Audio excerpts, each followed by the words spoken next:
বুধবার রাতে উলুবেড়িয়ার কালীনগর চৌরাস্তা মোড়ে ঘটে গেল এক সড়ক দুর্ঘটনা।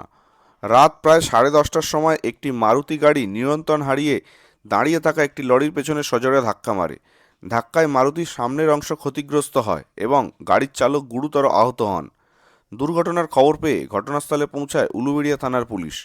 মারুতির চালক চিকিৎসাধীন বলে জানা গেছে দুর্ঘটনার সময় লরিটি কালীনগর মোড়ে দাঁড়িয়েছিল। তবে কী কারণে মারুতি গাড়িটি নিয়ন্ত্রণ হারিয়ে ধাক্কা মারে তা এখনও পরিষ্কার নয়। ঘটনার তদন্তে উলুবেড়িয়া থানার পুলিশ।